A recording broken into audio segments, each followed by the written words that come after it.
अस्सलाम वालेकुम स्टूडेंट्स।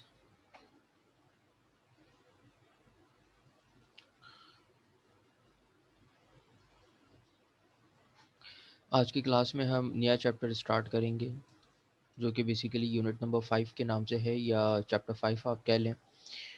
और बुक में भी ये चैप्टर है कमिटमेंट टू सेफ्टी या सेफ्टी के नाम से, ठीक है। और अब तक हमारे 4 यूनिट्स हो चुके हैं और 5वां यूनिट आज की स्लाइड से हम स्टार्ट कर रहे हैं आज के लेक्चर से। एक बहुत ही अच्छी जिसे कहते हैं सेइंग कह लें या प्रोवर्ब कह लें है कि a ship in harbour safe but it's not or ships are build for. ज़ाहिर बात है कि सेफ्टी के लिहाज से ही एक अच्छी सी जिसे कहते हैं एक मुहावरा है जो कि जॉन ए शर्ट ने कहा है कि हार्बर यानी कि जो बंदरगाह होती है, जैसे यहाँ पे कराची में पोर्ट कासिम है, गवादर 2 बंदरगाहें हैं। वहाँ पे जब शिप खड़ा रहता है तो वो बड़ा सेफ़ होता है, यानी ज़ाहिर बात है डूबने का ख़तरा नहीं होता। लेकिन शिप इसलिए तो नहीं बनाया जाता। ऑब्वियसली शिप समंदरों में, लहरों में अपना चलाने के लिए बनाया जाता है। तो सेफ्टी की भी मिसाल कुछ इसी तरीके से है, ठीक है, कि सेफ्टी के ऊपर हमने क्या चीज़ें देखनी है और इंजीनियरिंग एथिक्स में सेफ्टी किस तरीके से काम आएँगी। अब बज़ाहिर अगर हम बुक की केस स्टडीज़ की बात करें तो डेफ़िनेटली बुक की केस स्टडीज़ में ये सारी जो केस स्टडीज़ हैं, एक्चुअल केस स्टडीज़, ठीक है, कि अल्टीमीटर बेसिकली जो हाइट जो है वो बताता है ना, एल्टीट्यूड बताता है उसका जहाज़ का। ठीक है, ये सारी केस स्टडी है, सही है, जो कि एक्चुअल केस स्टडीज़ हैं, ठीक है, जो कि जैसे प्लेन क्रैश हुए हैं और जिनमें जो भी मसला था, ठीक है, और सेफ्टी पैरामीटर्स को निगलेक्ट किया गया, तो कितनी इंसानी जानों का ज़िया हुआ, 103, ठीक है, और ये सारी चीज़ें। अब हमने उसमें तो नहीं जाना, ज़ाहिर बात है कि केस स्टडीज़ बेशुमार हैं, इंसिडेंट्स बेशुमार हैं, लेकिन उससे जो ऑब्जर्वेशंस आई हैं और उससे जो गलतियाँ हुई हैं सेफ्टी पैरामीटर्स में और हम उसको किस तरीके से करेक्ट कर सकते हैं, उस पे थोड़ी-सी हमने ज़रूर रोशनी डालनी है इस चैप्टर के अंदर, ठीक है। देखिए ऑब्जर्वेशंस में how vulnerable our complex machines and control systems can be, कि हमारी जो भी कॉम्प्लेक्स मशीन्स हैं, हमारे जितने भी कंट्रोल सिस्टम हैं, वो कितने जो हैं वो वल्नरेबल यानी कि एक्सपोज टू द एनवायरनमेंट हो सकते हैं।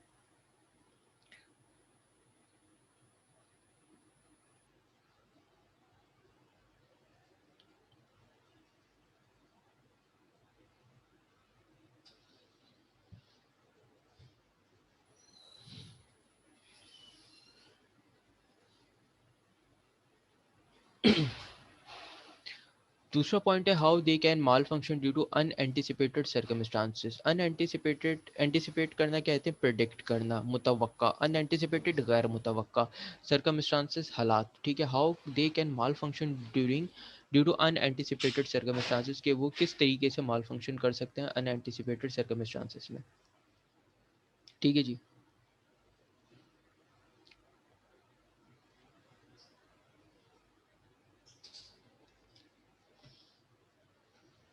How important it is to design for human machine interaction whenever human safety is involved। Again वही बात कि वो ह्यूमन मशीन इंटरेक्शन में किस तरीके से डिज़ाइन करेंगे जब ह्यूमन सेफ्टी इन्वॉल्व होगी, ठीक है। सेफ्टी एंड रिस्क की बात करते हैं, अब आता है असल चीज़। देखिए different groups of people involve in safety issues have different point of view regarding safety depend upon their interest statistic. अच्छा, अब इसमें मैं थोड़ी सी बात एक ये समझाना चाहूँगा कि सेफ्टी एक ऐसी चीज़ है कि हर बंदे के लिए अलग चीज़ है। मिसाल के तौर पे मैं अगर बाइक चलाता हूँ और आप बाइक चलाते हैं, ठीक है, एक छोटी सी मिसाल ले लेते हैं समझने के लिए ताकि आसान हो जाए।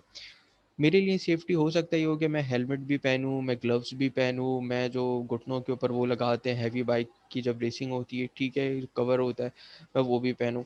दूसरे के लिए सेफ्टी ये है कि वो चश्मा भी नहीं लगाता, भई एक मामूली सनग्लासेस भी नहीं लगा तो कहता है मैं वैसे ही सेफ हूँ। तो सेफ्टी जो है हर बंदे के लिए एक अलग है, कोई एक्स्ट्रा सेफ होता है, एक्स्ट्रा केयर करने वाला होता है, कोई बस वो करने वाला होता है, नॉर्मल, ठीक है। तो इंजीनियर्स एंड पब्लिक में इंटरप्रेट सेफ्टी इश्यूज डिफरेंटली, ठीक है। तो इंजीनियर्स और पब्लिक अगेन वही बात कि एक इंजीनियर की नज़र में सेफ्टी इश्यूज़ क्या और एक पब्लिक की नज़र में सेफ्टी इश्यूज़ क्या है। ज़ाहिर बात है दोनों की देखने का जो ज़ाविया होगा वो डिफरेंट होगा, ठीक है। What may be safe enough for one person may not be safe for another, ठीक है। हो सकता है एक पर्सन के लिए एक चीज़ सेफ हो लेकिन दूसरे के लिए वो चीज़ सेफ ना हो। रीजंस क्या क्या है, different perceptions about what is safe. Again वही बात कि परसेप्शन का डिफरेंस है कि कौन सी चीज़ सेफ है, डिफरेंट प्री डिस्पोजिशंस टू हार्म, कि हर बंदे ने एक अपनी अलग जो है वो एक स्टैंडर्ड बनाया हुआ है। सही है। अब एक एग्जांपल की बात करते हैं। For example, a power saw in the hands of a child can never be safe as in the hands of the adult. A sick adult is more prone to suffer to ill effects of air pollution than a healthy adult. जैसे आजकल ये Covid है, ठीक है, जिसका stamina नहीं है या जिसका वो नहीं है डिफेंस सिस्टम अंदर ना, कुव्वत मुदाफ़ियत जिसे कहते हैं, तो ज़्यादा प्रोन होगा या एक्सपोज होगा कि कोविड के वायरस से, ठीक है, एज कम्पेयर टू एक जो हेल्थी एडल्ट है। तो ये इस टाइप की सेफ्टी है। अच्छा, सेफ्टी को डिफाइन कैसे करेंगे? जो बुक के अंदर इसकी डेफिनेशन है, बुक में आपसे देखें बार बार कह रहा हूँ कि हर चीज़ स्लाइड पे नहीं बताई जा सकती, ना हो सकती है। बुक की अहमियत अपनी जगह पे है, बुक आप लोगों ने रीड करनी है या आपका काम है घर से आप बुक रीड करें, नहीं समझ आता पूछें आप, ठीक है। स्लाइड अगरचे बुक से ही बनती है, लेकिन स्लाइड पे हर चीज़ बुक के उठा के नहीं लिखी जा सकती, एंड आई होप कि यू कैन अंडरस्टैंड, ठीक है। तो आपने बुक घर से देखनी है, स्लाइड पे समराइज फॉर्म में होता है, बाकी टीचर एक्सप्लेन कर रहा होता है स्लाइड्स को, ठीक है, ताकि काफ़ी सारी चीज़ें कवर हो जाएँ काफ़ी हद तक। उसके बाद भी कोई अगर कमी पेशी रह जाती है तो वो बुक से ही डेफ़िनेटली पूरी होती है, और मैं बार-बार आप लोगों को कह रहा हूँ कि आपने बुक जो है वो रीड करनी है, ठीक है। अभी जो मैंने एग्ज़ाम्स आपके हुए हैं, मिड हुए हैं, उसमें मतलब जो रिज़ल्ट आया वो काफ़ी डिसअपॉइंटेड है कि किसी ने बुक तो दूर की बात स्लाइड भी सही से रीड नहीं की है। और उसके बाद फिर ऑब्वियसली आप लोग फिर ब्लेम करते हैं। तो अगेन वही बात कि काइंडली बुक और स्लाइड्स देखें। What is safety? लॉरेंस की नज़र में क्या डेफिनेशन है? I think is safe if it risk are just to be acceptable. Safety क्या है? अगर चीज़ सेफ है यानी महफूज है, अगर उसके रिस्क फैक्टर जो है वो एक्सेप्टेबल है। मिसाल के तौर पे यार, ये जो चीज़ है, अगर मैं कोई गाड़ी चला रहा हूँ, ठीक है, अगर इसमें फॉर एग्जांपल चलती गाड़ी में टायर पंचर हो जाता है तो रिस्क क्या होगा? क्या खुदा ना खास्ता बहुत बड़ा एक्सीडेंट हो जाएगा जान जाने का, या मामूली, ठीक है, तो फिर तो सेफ है। लेकिन अगर वो टायर पंचर हो जाता है, अब फिर सारी बात है मैं उसका कोई करूँ, या तो नया टायर लगवाऊँ, ठीक है, ताकि ऑब्वियसली नया टायर भी पंचर होगा। इसके अलावा जो पंचर की जो टेक्नोलॉजी आई है, एक कि अगर आप टायर के अंदर वो एक वो होती है, क्या नाम है, ट्यूब होती है, ट्यूब नहीं कह रहे, कोई केमिकल होता है, वो आप इन करें तो वो पंचर जैसे ही होता है उसको वहीं ऑन द स्पॉट फिल कर देता है। लेकिन पाकिस्तान में इसका इतना यूज़ नहीं है, ठीक है। ये आपको यूट्यूब पे इसकी वीडियोस मिल जाएंगी, ठीक है, तो फिर मैं उसके ऊपर जाऊँ। तो लॉरेंस की नज़र में जो है सेफ्टी की जो डेफिनेशन है वो ये कहता है कि I think is safe if it risk are just to be acceptable, कि अगर उसके जो रिस्क हैं वो एक्सेप्टेबल हैं तब तक वो सेफ़ है। देखिए, सेफ्टी की जो डेफिनेशन है, जैसे मैंने कहा कि हर बंदे की नज़र में अलग हो सकती है, लेकिन ज़ाहिर-सी बात है कि मैंने और आपने अपनी तो चलानी नहीं है कि मैं डेफ़िनेशन दे दूँगी या सेफ्टी। हमने कहीं न कहीं से देख के ही लिखना है, उसका रेफ़रेंस हम दे देते हैं कि भाई ये चीज़ हम यहाँ से कर रहे हैं। बाकी फ टीचर उसको एक्सप्लेन कर देते हैं। तो जो जिन्होंने बुक लिखी है या जो ऑथर्स हैं, उनकी नज़र में क्या डेफ़िनेशन है। अब मज़ीद आगे की तरफ बात करते हैं। Drawbacks in Lawrence definition to safety. अब इसकी जो डेफिनेशन है सेफ्टी की, इसमें क्या ड्रॉबैक्स हैं? Under estimate the risk of something, कि उसने अंडर एस्टिमेट किया है रिस्क को। Grossly over estimate the risk of something, किसी को ओवर एस्टिमेट कर दिया, यानी जो रिस्क था उसको या तो अंडर एस्टिमेट या ओवर एस्टिमेट, यानी या तो हद से नीचे या हद से ज़्यादा कर दिया। अ ग्रुप में नेवर थिंक अबाउट सेफ्टी, ठीक है, और एक ग्रुप जो है वो कभी भी सेफ्टी के बारे में नहीं सोचता। सही है। अगेन वही बात, आजकल के मौजूदा हालात में कोविड इसकी बेहतरीन मिसाल रहेगी, जिसमें सेफ्टी क्या, मास्क है। सेफ्टी क्या, 6 फुट का डिस्टेंस है या 2 फुट का फासला है। सेफ्टी क्या है, घरों में रहना है, ठीक है, मतलब अब ये मुहावरा बन गया है कि घर में रहें महफूज रहें। तो 2020 और इसके बाद आइंदा आने वाली जो दुनिया है, उसमें जिसकी जितनी भी ज़िंदगी अल्लाह ने रखी है, सही है, उसमें वो होगी डिफरेंट एज़ कम्पेयर टू 2020 से पहले की जो दुनिया या ज़िंदगी थी या जिन्होंने गुजारी है। और 2020 के बाद की जो दुनिया अब जिसमें आज मैं और आप बैठे हुए हैं, ठीक है, आज टोटली अलग है। चीज़ों को क्लास ऑनलाइन, ठीक है, चीज़ें online, exam online, but we have to use to it, ठीक है। तो सेफ्टी की जो डेफिनेशन है, मैं समझता हूँ कि आज के मौजूदा हालात में सबसे ज़्यादा जो फोकस किया जा रहा है वो किस पे किया जा रहा है, सेफ्टी के ऊपर किया जा रहा है, ठीक है। और अगेन वही बात कि हम अंडर एस्टिमेट करें कोविड के रिस्क को, ठीक है, कि यार ये नहीं होगा, तो आप देख लें कि उसके रिजल्ट क्या निकल रहे हैं। तो मेरा नहीं ख्याल कि सच्ची कोई एग्जाम्पल हो सकती है। आप देखें कि कोरोना फैल गया, रिजल्ट फैल गया, लॉकडाउन हो गया और आप ऑनलाइन क्लास में बैठे हुए हैं, मैं लेक्चर यहाँ रिकॉर्ड कर रहा हूँ, ठीक है। तो हमने क्या किया, अंडर एस्टिमेट किया है ना रिस्क अपना कोविड का, यानी पहला पॉइंट हुआ है। बहरहाल खैर आगे चलते हैं। Underestimation of risk. A person saw a toaster at sale. He judged it to be very safe and bought it. On taking it some home, ये दो तीन मिसालें लिखी हुई हैं मैंने, बहरहाल आपको एक मिसाल दे दी है। अच्छा, अब देखें कि सिचुएशन में कैसे अप्लाई करना है। Interpretation of safety in situation one, using ordinary notion of safety it is concluded that person was wrong and the product was not safe at all. कि हमने क्या एक समझा, जिसे कहते हैं नोशन, यानी क्या समझा कि that person was wrong and the product was not safe at all. ये पर्सन रॉन्ग था और प्रोडक्ट सेफ नहीं थी। Given our values it's risk should not been judged acceptable earlier. Lawrence definition safety forces us to say that toaster is safe since prior to accident we had judged the risk to acceptable. Lawrence क्या कहता है, थोड़ा सा मजीद समझने की कोशिश करना कि लॉरेंस की डेफिनेशन के मुताबिक टोस्टर उस वक्त तक सेफ है जब तक एक्सीडेंट नहीं हो जाता या जहाज क्रैश नहीं कर जाता, या आप उस वक्त तक सेफ हैं जब तक कोविड नहीं हो जाता। ठीक है, ठीक है, तो ये वाली बात है। Lawrence definition to safety forces us to say that toaster safe is prior to accident we had judged the risks to be acceptable, कि जब तक कोई खुदा ना खास्ता वाकया मसला नहीं हो जाता उस वक्त तक वो चीज़ क्या है, सेफ है। ये तो सही नहीं है, आपने उसको पहले वाकये को होने से रोकना है ना। देखिए ना, आप अगर उस चीज़ का इंतज़ार करेंगे होने का तो फिर तो बेकार है। अच्छा, मिसाल देख लेते हैं ओवर एस्टिमेशन ऑफ रिस्क की, कि ओवर एस्टिमेशन ऑफ रिस्क क्या है। We irrationally think that fluoride is drinking in drinking water will kill a fifth of. What if someone reason to prove that fluoridated water is safe? इसको देखते हैं। अब देखें क्या इंटरप्रिटेशन है। According to Lawrence definition, fluoridated water is unsafe since we judge a risk to be unacceptable. अगर मैं Lawrence की डेफिनेशन को मानूं तो फ्लोरिडेटेड वाटर जो है वो अनसेफ है जिसमें उसके रिस्क को अनएक्सेप्टेबल किया जा रहा है। ठीक है, it would be impossible for someone to reason with us to prove the water is safe.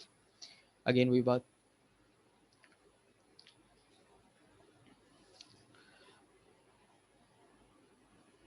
अच्छा, इसमें सेफ्टी के ऊपर हम काफ़ी बातें कर चुके हैं, तो मैं डायरेक्ट इस डेफिनेशन के ऊपर आऊँगा और एग्जांपल्स भी काफ़ी दे दी हैं, क्योंकि ये चैप्टर जो है प्योरली सेफ्टी के ऊपर बेस कर रहा है ना, सेफ्टी। और अगेन वही बात कि हम ये देख रहे हैं modified version of Lawrence definition. A thing is safe if were it is fully known, अगर उसके रिस्क फुली नोन है, ये सही डेफिनेशन और मॉडिफाइड डेफिनेशन है। ठीक है, लॉरेंस की। तो अगर एग्जाम में पूछी जाती है तो आपने ये लिखनी है। ठीक है, कि अगर उसके रिस्क पूरी तरह पता हो, जैसे कोविड के रिस्क हैं कि क्या क्या हो जाएगा, दो रिस्क वुड बी जज एक्सेप्टेबल बाय रीजनेबल पर्सन, कोई रीजनेबल पर्सन उसको जज करे। ठीक है, रीजनेबल की बात हो रही है, मतलब उसमें हंसी मजाक जिसे कहते हैं कि गैर संजीदा रवैया, वो चीज़ें होनी चाहिए। In the light of this settled value principles, और जो भी वैल्यू प्रिंसिपल्स हैं उनकी मौजूदगी में। ठीक है, तो किसी भी चीज़ के रिस्क, चाहे वो कोविड की मिसाल है, किसी भी चीज़ के रिस्क, उसके लिए मॉडिफाइड डेफिनेशन ये है कि फुली रिस्क नो नो, कि यार अगर ये करूँगा तो ये हो जाएगा, मैक्सिमम ये हो सकता है मेरे साथ, वर्स्ट केस सिनेरियो मेरे साथ ये हो सकता है, और वगैरह वगैरह। Risk is the potential that something unwanted and harmful में अकर। रिस्क खुद क्या है, कि समथिंग अनवांटेड, जो कि अनवांटेड है या हार्मफुल है, अकर हो सकती है। Risk is the broad concept covering many different types of unwanted occurrence. ठीक है, बॉडली हार्म हो सकता है, इकोनॉमिक लॉस हो सकता है, एनवायरमेंटल डिग्रेडेशन हो सकती है, ये सारी चीज़ें हो रही हैं। इकनॉमी हमारी चली गई है। बॉडली हार्म यानी कि जो कोविड की वजह से लंग्स वगैरह चले आते हैं, और एनवायरमेंटल डिग्रेडेशन आपके सामने है कि जो दरख्त हमने हटाए और इस वक्त जो गर्मी पड़ रही है ये उसी का नतीजा है। तो सारा एनवायरमेंटल डिग्रेडेशन हमारी हो गई है। Some less obvious effects of technology are also, ये भी आप देख लें, रीजंस आप देख लें, ये सारी चीज़ें आपके सामने हैं। They are now identifiable because changes in magnitude of risk they present past a certain threshold of accumulation in environment, और ये सारी चीज़ें। Acceptability of risk. A risk is acceptable when those affected are generally no longer apprehensive about it. Again वही बात कि ठीक है, risk सब में होता है। मैं आपको बहुत अच्छी एक मिसाल देता हूँ, देखें। ये मिसाल मेरी अपनी नहीं है, पहले मैं बता दूँ, ये किसी ने कहा था, वो मैं आप तक पहुँचा रहा हूँ। जब आप जहाज़ में बैठते हैं, आप पायलट को नहीं जानते, लेकिन आपको रिस्क लेना पड़ता है कि वो आपको आपकी डेस्टिनेशन तक पहुंचा देगा। कोई हार्ट सर्जरी कराता है, आप सर्जन को नहीं जानते, उसके वेयर अबाउट्स को नहीं जानते, कहाँ से आया है, क्या कर रहा है, थोड़ा बहुत आप पता लगा लें, ठीक है, लेकिन आप नहीं जानते, पर्सनली नहीं जानते।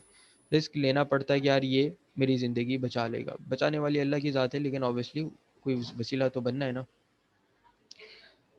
आप बस में बैठते हैं, कार में बैठते हैं, आप नहीं जानते कि ये ड्राइवर जो है कार कैसी चलाता है, एक्सीडेंट तो नहीं कर देगा, लेकिन रिस्क लेके बैठते हैं। कुछ जगहें, मकसद क्या है बताने का, मकसद ये है कि कुछ जगहें ऐसी हैं जहाँ पे आपको रिस्क लेने के अलावा और कोई दूसरा ऑप्शन नहीं बचता। वो आपकी मजबूरी है रिस्क लेना, आप लेके बैठते हैं। आप ऐसा तो नहीं करते, आप जहाज़ में चढ़े, आप कहते हैं आप पायलट जो है वो प्लेन क्रैश कर देगा। हुए प्लेन क्रैश, अभी 1 साल पहले हुआ था, ये शाह फैसल पे जहाज़ गिरा था। सही है, शाह फैसल के आसपास मॉडल कॉलोनी पे जहाज़ गिरा था, ठीक है। प्लेन क्रैश हुआ है ना। अब जो बंदा बैठा है रिस्क लेके बैठा है ना, लेकिन नहीं थी किस्मत, ठीक है, किस्मत नहीं थी उसकी। तो इसी तरीके से आप नहीं जानते कि पायलट क्रैश करेगा या सेफली लैंड कर देगा, तो आप रिस्क लेके बैठते हैं या आप उससे बहस करना शुरू कर देते हैं कॉकपिट में जाके कि नहीं मुझे बताओ, डिग्रियां दिखाओ, फेक लाइसेंस तो नहीं है, फेक डिग्री तो नहीं है, कितने फ्लाइंग आवर्स की हैं। कोई करता है ऐसा? ज़ाहिर बात है कोई नहीं करता। समझ रहे हो बात मेरी? तो कहने का जो मकसद है वो ये है कि एक्सेप्टेबिलिटी ऑफ रिस्क कहाँ कहाँ होती है, कि वहाँ इंसान की मजबूरी है, उसने लेने ही लेना है, ठीक है। या हार्ट सर्जन है, तो आप हार्ट सर्जन की क्या डिग्रियां देखने खड़े हो जाएंगे कि यार मेरे हार्ट की सर्जरी करने से पहले सारी अपनी मेडिकल की डिग्रियां, सर्टिफिकेट, एक्सपीरियंस दिखाओ, जिन जिन लोगों की है उनको बुलाओ, मैं खुद बात करूंगा। टोटली नॉनसेंस है, ऐसा नहीं कर सकता कोई। A risk is acceptable when those affected are generally no longer apprehensive of it. Apprehensiveness depends to a large extent on how the risk is perceived, कि रिस्क आप किस तरीके से देख रहे हैं। कौन कौन से फैक्टर्स हैं? Voluntarism, control, effect of information. Again वही बात के अभी भी मैंने मिसाल दी कि आपके डिग्रियां देखेंगे या आप उसके एक्सपीरियंस सर्टिफिकेट आप नहीं देख सकते। मैग्नीट्यूड कितना बड़ा है रिस्क फैक्टर, क्या मैग्नीट्यूड है, क्या जॉब रिलेटेड रिस्क है, वगैरह वगैरह। अब ये डिफाइन किए गए हैं। Voluntarism and control, whether the risk is acceptable voluntarily. ये देख लें भाई, ये एक मिसाल इन्होंने की, John and Ann Smith and their children enjoy riding motorcycles over rough terrain of amusement, they take voluntarily risk, part of being engaged in such a potentially dangerous sport, they do not expect the manufacturer of their dirt bikes to adhere कहते हैं मानने को, to obey, adder का मतलब होता है मानना, to obey, to same standards of safety as they would the makers of the passenger for daily. अब जारी बात है कि एक बाइक है या साइकिल है, वो जो रूट पे चलाने के लिए उसके जो सेफ्टी फीचर्स हैं, चले मैं आसान लफ्ज़ों में आपको कर देता हूँ। एक गाड़ी है मेहरान, ये ज़्यादा से ज़्यादा 40-50 की स्पीड के लिए बनाई गई है, ये रेस लगाने के लिए नहीं है। आल्दो उसके मीटर में 120 स्पीड है, लेकिन ये 70-80 से ऊपर के लिए भी नहीं है। जब आप इसको स्पीड देंगे 70-80 से ऊपर, तो ये बिल्कुल डगमगाएगी।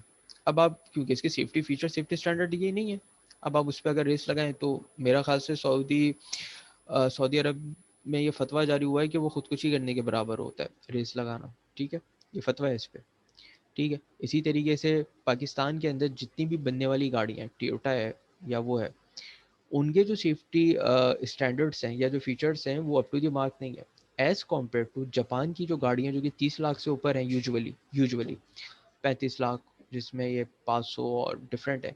वहाँ की जो सेफ्टी स्टैंडर्ड्स हैं वो जापानीज़ कंट्री या बाहर के कंट्री के मुताबिक है। यही वजह है कि उनमें ज़्यादातर गाड़ियाँ जब पाकिस्तान आई हैं, पाकिस्तान में सड़कें हैं, ऊंची हैं, नीचे हैं, स्पीड ब्रेकर स्टैंडर्ड के मुताबिक नहीं है जो उनकी हाइट होनी चाहिए, तो उन गाड़ियों की जो नीचे की जो प्लेट है वो लगती है उस पर, लेकिन उनका जो सेफ्टी फीचर है वो सारी बातें बाहर के मुल्कों के मुताबिक है। अब होता है क्या, खुदा ना खास्ता जब एक्सीडेंट होता है तो एयरबैग खुल जाते हैं उनमें, पाकिस्तान की 35 लाख की गाड़ी के अंदर भी एयरबैग नहीं खुलता, तो फिर फ़ायदा क्या? पाकिस्तान की 35 लाख की गाड़ी, ये टोयोटा सुजुकी, ये जितनी भी पाकिस्तान के अंदर जो बन रही हैं, सही है, उनका एयर बैग नहीं खुलता। वो जैसे पेप्सी का केन होता है ना, बिल्कुल पिचक जाना, खुदा ना खास्ता अगर एक्सीडेंट होता है पिचक जाते हैं, लोगों की मौतें हो जाती हैं। लेकिन जो बाहर के जो सेफ्टी स्टैंडर्ड्स हैं, जो बाहर की गाड़ियाँ हैं, जो जापानीज़ गाड़ियाँ हैं, उनके जो सेफ्टी स्टैंडर्ड्स हैं वो ज़ाहिर बात है वहाँ के मुताबिक है। चाहिए, यहाँ की 35 लाख की गाड़ी का भी एयर बैग नहीं खुलता है, वहाँ की गाड़ी का खुल जाता है।